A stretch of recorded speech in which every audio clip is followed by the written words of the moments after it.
now we've moved on from our blind trailer reacts, and let's get into the meat, the burger aspect of our episode of Critic Box, where today we are talking about 1960s Alamo, partially written and definitely directed and starred in John Wayne. The Alamo, particularly, we're talking about the final scene in 1960s Alamo starring John Wayne, in which they used 7,000 extras. 7,000 background extras, dressed as soldiers and whatnot, were used in the making of this film. I don't know. Where do we even start with this one? Let me give you a little background on this one before we get into it. So John Wayne, I think we all know John Wayne. He always wanted to make a movie about the Alamo. Always wanted to for years. And he finally got the funding to do it. It was about $12 million budgeted for this movie, which I did the math on this one, $12 million in 1960 is give or take $128 million today. Now, our inflation is out of control compared to back then, so let's just, grain of salt on that one, but $128 million budgeted for making this film. At this point in the discussion, I should mention that as a Texan, this was part of my Tex education. I was raised on this. I was told about the whole background. It was very much sugar-coated, but it wasn't until you're an adult where you actually hear the whole history of it. Basically, had to throw in that whole "I'm a Texan" party. yes. I mean, I think the running joke is, how do you know you have a Texan at your party? They'll tell you. So basically, I'm sorry, I'm getting ahead of myself talking about Texas history because I could be here all day, and that's not what this podcast is about. So let's cut to our own Critic Box brand video. That will be the last testament of humanity. Go ahead, producers, hit that video. He takes things way too seriously. It's not the last testament. Ever wondered about the epic scale of historical battle scenes in movies? Today, we're diving into one of the most monumental extras casts in film history, the 1960 classic The Alamo. This film, directed by and starring John Wayne, reenacts the iconic final battle, where a small band of Texan defenders held out against the Mexican army. To bring this dramatic showdown to life, the filmmakers recruited a staggering 7,000 extras. That's right, 7,000 individuals, each adding to the authenticity and grandeur of this pivotal moment in American history. Imagine the logistical feat, costuming thousands of people, coordinating battle movements, and ensuring each extra played their part convincingly, all under the scorching Texas sun. These extras weren't just background.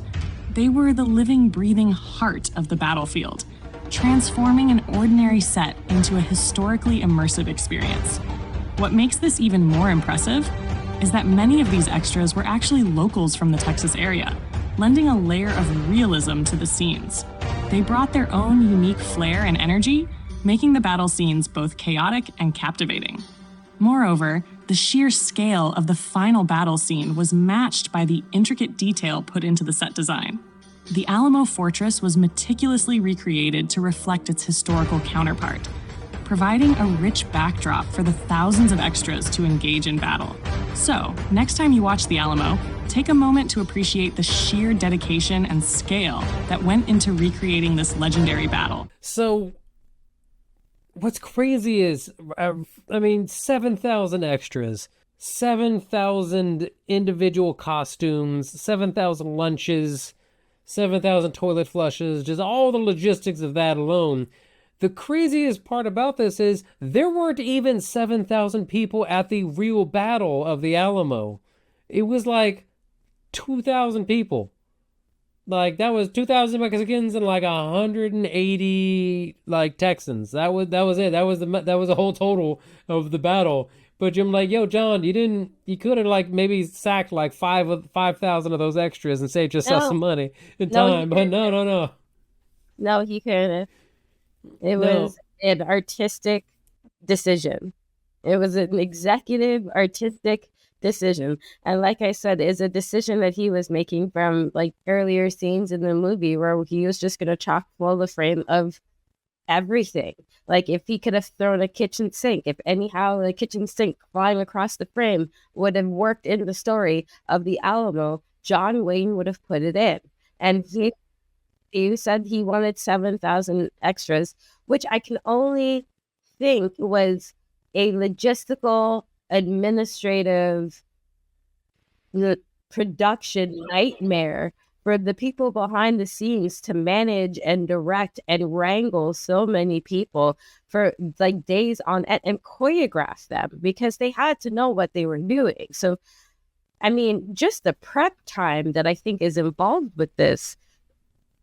I mean, and you saw them, like they were doing the box, they were doing the box formation.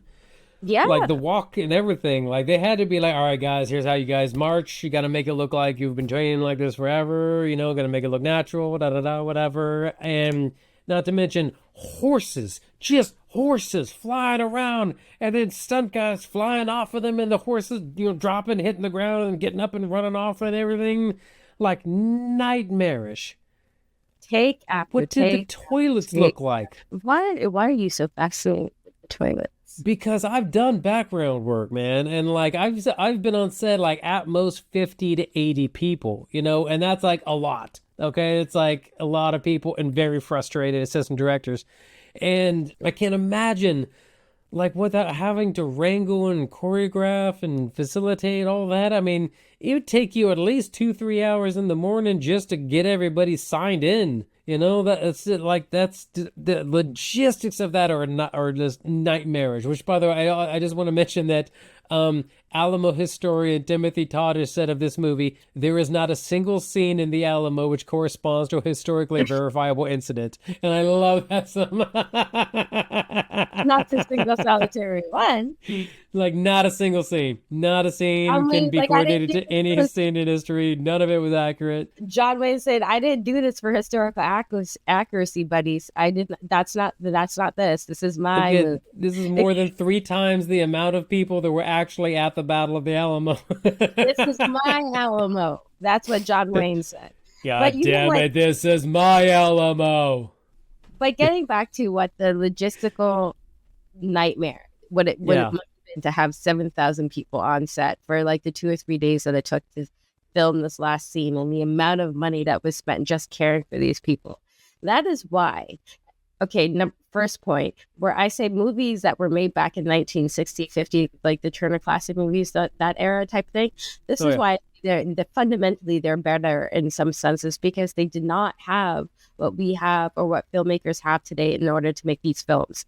They had to take a scene like that, plan it out step by step, go through the ups, the downs, the detours, the backs and forths, the hysterical craziness, the frustration of getting that done with 7,000 plus bodies on set. Like, that is fundamentally better than anything that we've ever done in this day and age, because the AD would have lost their minds. The production coordinator would have said, fuck it. The accounting team would have left. Costumes and wardrobe would have been like, that's not my job. That is definitely not in my union contract. And all of that happening through the haze of cigarette smokes. Okay, this haze of cigarette smoke would just fill the air at all times. Just a miasma of cigarette smoke, because it was the 50s and 60s. If they were shooting that scene today, they would have been so much pushback from every level of crew.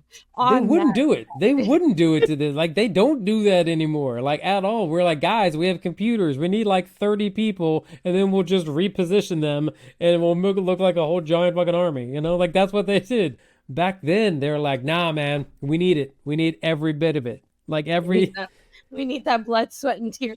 We need bodies. Give me that body, yo. But that was going to be my second point. So first, that's why the films are better, because they actually had bodies.